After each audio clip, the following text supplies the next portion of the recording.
इन 6 लोगों पर विश्वास करने वाले अतिशीघ्र विपत्ति में फंस जाते हैं। जय श्री कृष्णा प्रिय दर्शक बंधुओं, एक बार पुनः स्वागत है आप सभी मित्रों का आपके अपने चैनल दर्पण ज्ञान गागर यूट्यूब चैनल में। प्रिय सज्जनों, आज आपके समक्ष बहुत ही ज्ञानवर्धक व मोटिवेशनल कहानी लेकर हम हाजिर हुए हैं। आज की कहानी में हम आपको बताने वाले हैं कि वो 6 लोग कौन हैं जिन पर हमें कभी भी विश्वास नहीं करना चाहिए, अन्यथा हम बहुत बड़ी विपत्ति में फंस सकते हैं। तो कहानी शुरू करने से पहले प्रिय मित्रों, आप सभी से निवेदन है, वीडियो को लाइक करके चैनल को अवश्य सब्सक्राइब कर लें। अपने सगे संबंधियों और मित्रों तक वीडियो को शेयर अवश्य करें। तो बने रहे बिना स्किप किए हमारी वीडियो की समाप्ति तक। प्रिय सज्जनों, आपने अक्सर देखा होगा गर्मी के मौसम में अधिकतर छोटे छोटे पानी के स्रोत सूख जाते हैं, जैसे कि तालाब, पोखर इत्यादि। प्रिय सज्जनों, ऐसा ही एक तालाब सूख गया था जिसमें थोड़ी सी कीचड़ बची हुई थी और उसी कीचड़ में तालाब की सभी मछलियां आकर एक जगह इकट्ठी हो गई थीं। उसमें और कई भी जलचर रहते थे, जैसे मेढक, कछुआ इत्यादि। प्रिय सज्जनों, एक दिन ऐसा हुआ, एक बगुला कहीं से आकर उसी कीचड़ के पास आकर बैठ गया। जब उसने देखा कि ये तालाब तो अतिशीघ्र सूखने वाला है, तो उसने अपने मन में विचार किया कि क्यों ना मैं इस तालाब की मछलियों को अपने कपट जाल में फंसा लूं, तो मेरे भोजन का काफी दिनों तक गुजारा चल जाएगा। यही सब सोचकर उस बगुले ने तालाब के किनारे पर जाकर एक पैर पर खड़ा हो गया। उधर जैसे ही तालाब की मछलियों ने देखा, ये बगुला तो एक तपस्वी के समान आचरण कर रहा है, जैसे कोई महात्मा तपस्या करता हो। तो उन मछलियों ने उस बगुले के पास जाकर पूछा कि हे बगुला भाई, आप इस प्रकार अपनी दोनों आंख बंद करके और एक पैर पर खड़े होकर ये क्या कर रहे हो?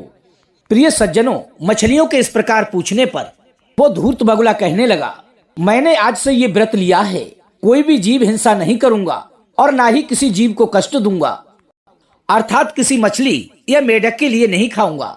इसलिए आपको इस कीचड़ में देखकर मुझे बहुत दुख हुआ और मैं परमात्मा से प्रार्थना कर रहा था कि हे प्रभु, मुझे कोई ऐसा मार्ग दिखाओ जिससे मैं इन मछलियों की सहायता कर सकूं, क्योंकि आप सब पर बहुत बड़ा संकट आने वाला है। अर्थात कुछ ही दिनों में ये कीचड़ सूखने के बाद आपका प्राणांत हो जाएगा, अर्थात आप सभी जीव जंतु मृत्यु को प्राप्त हो जाओगे। तो आप सभी को बचाने के लिए मैं भगवान से प्रार्थना कर रहा था। तभी मछलियां कहने लगी कि हे बगुला भाई, तुम हमारे बारे में सोचकर बहुत दुखी हो, तो तुम हमारी रक्षा कैसे करोगे? क्योंकि ये बात तो तुम्हारी बिल्कुल सत्य है। काफी समय से बारिश भी नहीं हुई है और गर्मी भी बहुत तेज है। यदि इसी प्रकार से गर्मी पड़ती रही तो ये तालाब तो अतिशीघ्र सूख जाएगा, अर्थात हम सभी कुछ ही दिनों में मर जाएंगे। तभी बगुला कहने लगा, बस यही बात सोचकर तो मैं दुखी हूँ कि तुम सभी के जीवन के कुछ दिन ही शेष हैं, इसीलिए मैं बहुत चिंतित हूँ। प्रिय सज्जनों, उस बगुले की कपट युक्त बातें सुनकर वो मछलियां, कछुए और मेढक सभी भयभीत हो गए। फिर वे सभी उस बगुले से दुखी होकर पूछने लगे कि हे बगुला भाई, क्या इस संकट से निकलने का कोई रास्ता नहीं है? प्रिय सज्जनों, वो बगुला भी यही चाहता था। उन सभी जीवों को इस प्रकार व्याकुल देखकर उस धूर्त बगुले ने उन्हें और भी भयभीत कर दिया। प्रिय दर्शक बंधुओं, उन मछलियों व अन्य जीवों के लिए विश्वास दिलाने के लिए वो बगुला और भी दुखी होने का स्वांग रचने लगा और दुखी होकर उनसे कहने लगा कि एक उपाय तो है।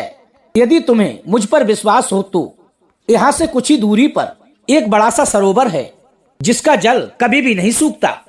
यदि तुम सभी चाहो तो मैं तुम्हें इस कीचड़ से निकालकर उस सरोवर में छोड़ सकता हूँ, जहाँ आपको किसी भी प्रकार का कोई भी भय नहीं होगा।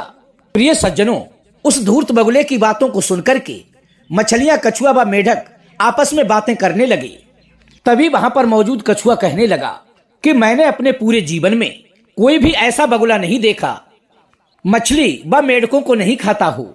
और विद्वान लोग ऐसा कहते हैं कि जो आपका स्वभावगत शत्रु है, उस पर हमें कभी भूलकर भी विश्वास नहीं करना चाहिए। जैसे दुष्टों के लिए राजा, उल्टाओं के लिए पतिव्रता, दुर्जनों के लिए सज्जन, मूर्खों के लिए उपदेश देने वाला सबसे बड़ा शत्रु होता है, उसी प्रकार मछलियों का शत्रु बगुला होता है। तभी वो बगुला कहने लगा कि अरे मूर्ख कछुआ, तुझे क्या पता है, मैं वास्तव में इन मेढक और मछलियों की जान बचाना चाहता हूँ और तुम इनको भ्रमित कर रहे हो। यदि तुम्हें हमारी बातों पर विश्वास नहीं हो रहा है तो आगे आपकी मर्जी, मरो इसी तालाब में। मैं तो केवल दयाबस आपकी मदद करना चाहता था। प्रिय दर्शक बंधुओं, बगुले के मुख से ये बातें सुनने के बाद वो मछलियां उसकी कपट भरी बातों में फंस गईं और कहने लगी कि हे बगुला भाई, आप नाराज क्यों होते हो?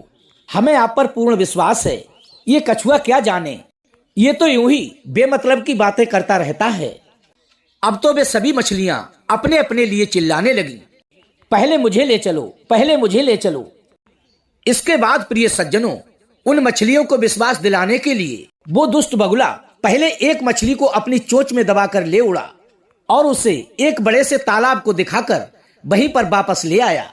तभी उस मछली ने वहां पर आकर उन सभी मछलियों को बताया कि वास्तव में यहाँ से थोड़ी सी दूरी पर एक बड़ा सा तालाब है, हम सभी उसमें आनंद से रह सकते हैं। अब तो उन सभी मछलियों के लिए उस कपटी बगुले पर पूरा विश्वास हो गया था कि ये बगुला तो हमारे हित की ही बात कर रहा है।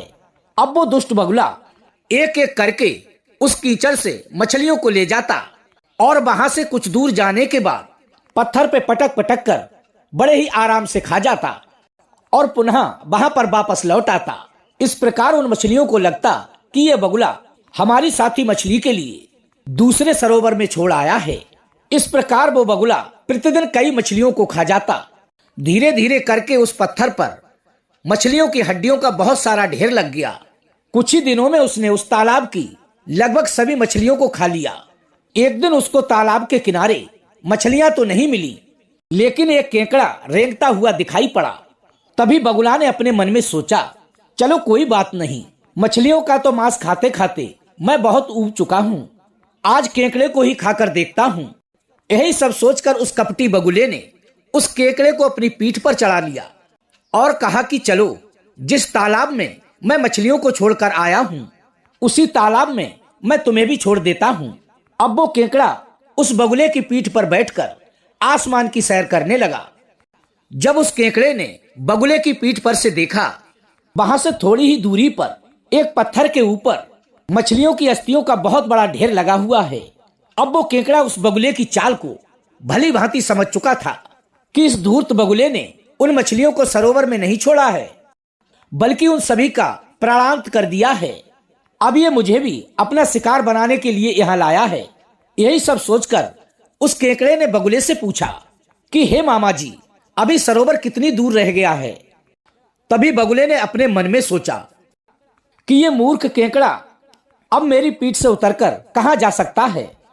यही सब अपने मन में विचार करके उस कपटी बगुले ने उस केकड़े को सारी सच्चाई बता दी कि वो उसे सरोवर में छोड़ने के लिए नहीं, बल्कि अपना आहार बनाने के लिए ले जा रहा है। प्रिय सज्जनों, बगुले के मुख से इतना सुनते ही उस केकड़े ने बगुले की गर्दन को अपनी दोनों कतारों से जोर से दबा लिया। अब तो उस बगुले की जान गले में अटक गई। अब वो बगुला अनुनय विनय करने लगा कि हे केकड़ा, तुम्हारे हाथ जोड़ता हूं, तुम मुझे छोड़ दो।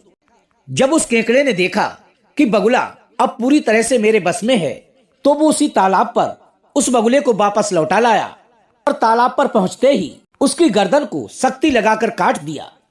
प्रिय सज्जनों, विद्वान लोग कहते हैं कि धोखेबाज व्यक्ति एक ना एक दिन अवश्य ही अपने ही जाल में फंस जाता है, क्योंकि कपट का अंत बड़ा ही दुखद होता है। जो धूर्त और कपटी होते हैं, जब तक उनका कार्य सिद्ध होता है तब तक तुम्हारे साथ मधुर व्यवहार, प्रशंसा, नमन, सेवा, दान और प्रिय वचन बोलकर आपके सामने भले बनने का नाटक करते हैं और अपना स्वार्थ सिद्ध होने पर भी अपनी औकात दिखा देते हैं।